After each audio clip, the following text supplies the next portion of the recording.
The story of Yonko Big Mom is finally told in this week's manga chapter of One Piece. It's got giants, it's got cigarette-smoking nuns, and it also features the very origins of Big Mom's demonic, insatiable hunger. Just when I thought that Big Mom couldn't get any creepier, I saw what she looked like when she was 5 years old. And frankly, she is shit your pants-inducing scary. Let's get to the brass tacks of why this week's chapter of One Piece was friggin' great. Not only does it feature the backstory of Big Mom, but we're also introduced to Mother Caramel formally. We also get to go to the kingdom of Elbaf, which features the strongest warriors in the entire One Piece world. It's a giant island which consists of massive super-powered giants, which honestly seems like the perfect place for Big Mom, considering how incredibly large and destructive she is. However, before we talk about the story of Big Mom, we have to talk about the story of Mother Caramel. A long time ago in the past, Mother Caramel was a woman of the cloth. She was downright transcendental. She helped out the weak, the weary, and the wrongly accused. She even went as far as convincing the frigging government to allow some warrior giants to go. She's able to convince them in a number of different ways. One, she lets them know that if they do execute these giants, the other giants are going to come in and just wreck up the place Godzilla style. The other thing that convinces them is probably the giant beam of angelic light which is showering down on Mother Caramel, which is not only a really funny image, but makes me appreciate her ridiculous and over-the-top character all the more. It also makes me respect her because she truly is a loving woman, always looking out for the best in people. And she actually goes to the Elbaf Kingdom where she starts an orphanage for all of these weird, freaky-deaky looking children, including Big Mom herself. And that takes us to the current part of Big Mom's story, where we get to learn that she was downright abandoned on the kingdom of Elbaf.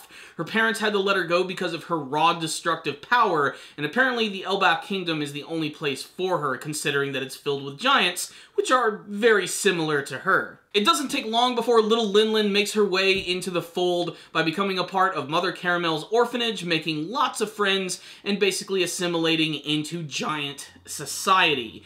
Now, this leads to a number of really interesting things about Big Mom, and the first thing I still love about her character is how, despite the fact that she's incredibly freaking scary, she actually has a really big heart. She simply just wants to bring people together, all different types of people. She just wants them to all live amongst one another, and it makes sense. She's an outcast herself. She's never really been able to relate to anyone, and she's finally come to a place where she can actually feel like she's at home. These giants, which are actually even bigger than her at the age of 5, sort of takes her aback a bit and allows her to appreciate her brand new surroundings.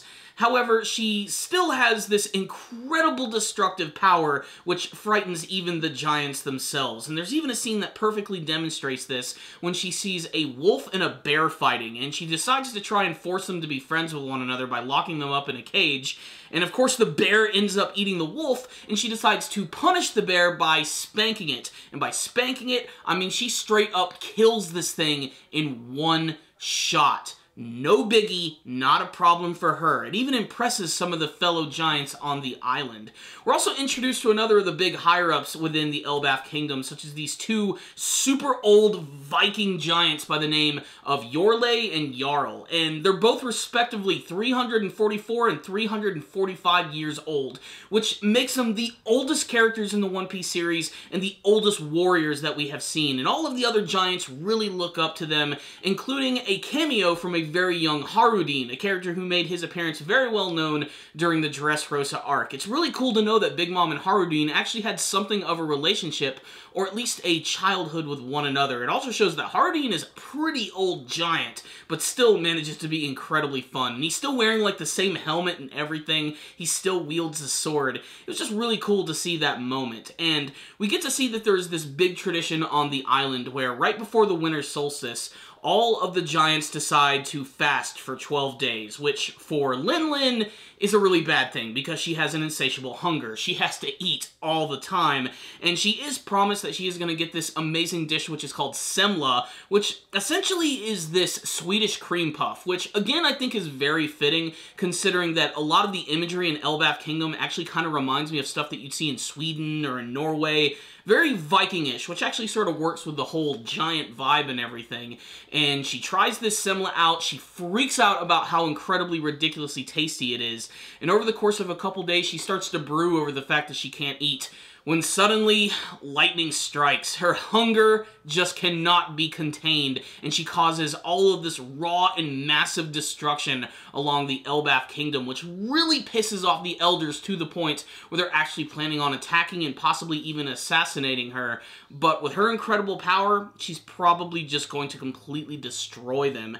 And I'm guessing that this is eventually going to lead to her banishment from the Elbaf kingdom, and maybe even the removal of Mother Caramel, a character who, despite the fact that she's seen all of the destruction and evil things that Linlin has done, not of her true own volition, but because she has a big heart, she looks out for the best of her. She seems to see that she's just a really nice person and wants to bring people together. And I have a feeling that her faith in Linlin is what's going to cause her to actually leave the island, or possibly being even executed by the giants themselves, which of course is building upon the fact that she had a really strong relationship with the giants. Things went really sour, she tried to fix it later in the future, and it still went completely downhill. So what's the rundown on this week's chapter of One Piece? I loved this one right here. This was a fantastic backstory arc right here. I like that they formally introduced Mother Caramel, who's got to be one of the most badass nuns that I have ever seen. And I like that we got to see her in a number of different ways, like in the past when she was a lot younger, where she was quite the looker, I have to say, and also one hell of a badass. That scene with the light pouring in on her, though, that was just really funny and over the top in the best way possible. I really loved that moment, and she's a really weird-looking character when she's an old lady, but just like Linlin herself, she has a very big heart, and she looks out for all of these very weird-looking children. Some of them actually being slaves, some of them being former princes from other kingdom who were removed, and then, of course, there's Linlin herself, who is the big star of this week's chapter, no pun intended. The fact that she was abandoned by her parents is so disturbing, and that she was waiting there for them the entire time during the rain and the snow, knowing that they're never really coming back and being promised with a prospect of food. It's a really sad moment for her character, and the fact that she's only 5 years old, she's already that big, and apparently in the country that she originally lived in caused this much destruction, just is proving that she was meant for great things, to do incredible things, to be a great warrior, to be possibly the Pirate King herself. But of course, we know how that route ended up going down, but I can't wait to see how some more of these pieces are going to fit into the giant puzzle, because I know the next couple of chapters are probably going to be wrapping up her backstory, and I can't wait to see what she's actually going to do against the other giants. Considering how powerful she is, the fact that she is just destroying all of these buildings, there's just like all this raw fire and pure destruction in her wake, leads me to believe that she's just going to rock these giants' worlds. I mean, even at that age, she was that powerful, to the point where a lot of the giants on the island actually feared her power overall, but she still managed to almost form like a perfect family dynamic with all of them. The problem is, she's got this thing where she freaks out when she craves a certain food, and she just cannot be stopped until she has it. And in a way, it kind of ties into the fact that she was abandoned by her parents, where she went through this trauma where she was promised to get a certain food, her parents never returned, and she never was able to get it. So now whenever there's that moment happening when she wants something so desperately, it just sets off this trigger, this powder keg of explosion that just causes her to go into this super big rage mode. I'm most interested to see what this backstory is going to tie into the actual current storyline that's going on now. A lot of the times when there's big backstory on the character, it's usually like a big death flag, like they're possibly about to be defeated. I have a feeling they're just going to be building up Big Mom's strength even more, because so far currently, the general plan that they've come up with to stop Big Mom has been going way too well. There have been some speed bumps in the road, but overall, they're really close to actually defeating her, and I have a feeling all of this is just about to be pulled out from under their feet when Big Mom reveals what her true powers are going to be. And considering that she seemed just as powerful as when she was a 5-year-old compared to where she is now, where she's 68, I don't even think we've seen the tip of the iceberg here, guys. She's about to bring a whole lot of pain to the frickin' table, so make sure to stay tuned for that. This was a great chapter, a really fantastic backstory on Big Mom and Mother Caramel. It featured some great artwork. The design of Linlin is horrifying and somehow cute all at the same time. It's really weird to know that she was that big when she was a child. I feel really bad for her mother having to give birth to that giant whale of a child, but still, I can only imagine how that actually went. Either that or she just decided to rapidly grow out of nowhere, and I really am appreciating her backstory. It's not too often that we've jumped into the backstory of any of the Yonko, the Emperors, and this one right here, I think they're doing a great job of it so far. This was a really entertaining chapter. It felt fresh, it felt refreshing, and it's not too often I can say that about a flashback chapter. A lot of times it can stop the story dead in its tracks, but I'm genuinely interested to learn a little bit more about Big Mom's past, and maybe even how she gained her Devil Fruit abilities. We might get to see that actually start here. We might even get to see the early formation of the Big Mom Pirates, and maybe how she started her massive family. I can't wait to see more of this. So, great chapter in my opinion. I highly recommend it to all One Piece fans. I'm going to give this chapter right here a 5 out of 5. I loved it. Great read. It had some good artwork, some funny moments, some real creepy moments with Big Mom. And it's always cool to go to the Elbaf Kingdom, which is so freaking cool. They just build these guys up so much. I like that they addressed, there was a Dorian, Broggy, how they were the warriors, how they decided to actually, like, get separated and started their big battles, like, right before Mother Caramel was introduced. Getting to see Yorley and Jarl, like, they're just so freaking awesome looking. I love the designs of them, their horned helmets, their giant flowing beards. It's just so damn metal. I love it. I can't wait to see more of this, and I want to hear from you guys.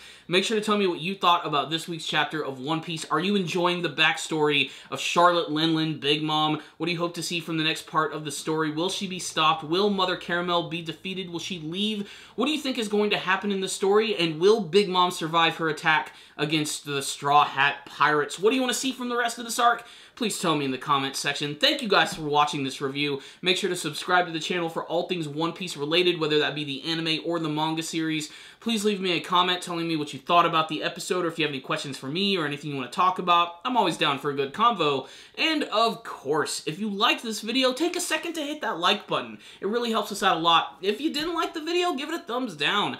I'll see you guys next time. And as always, stay dandy, baby.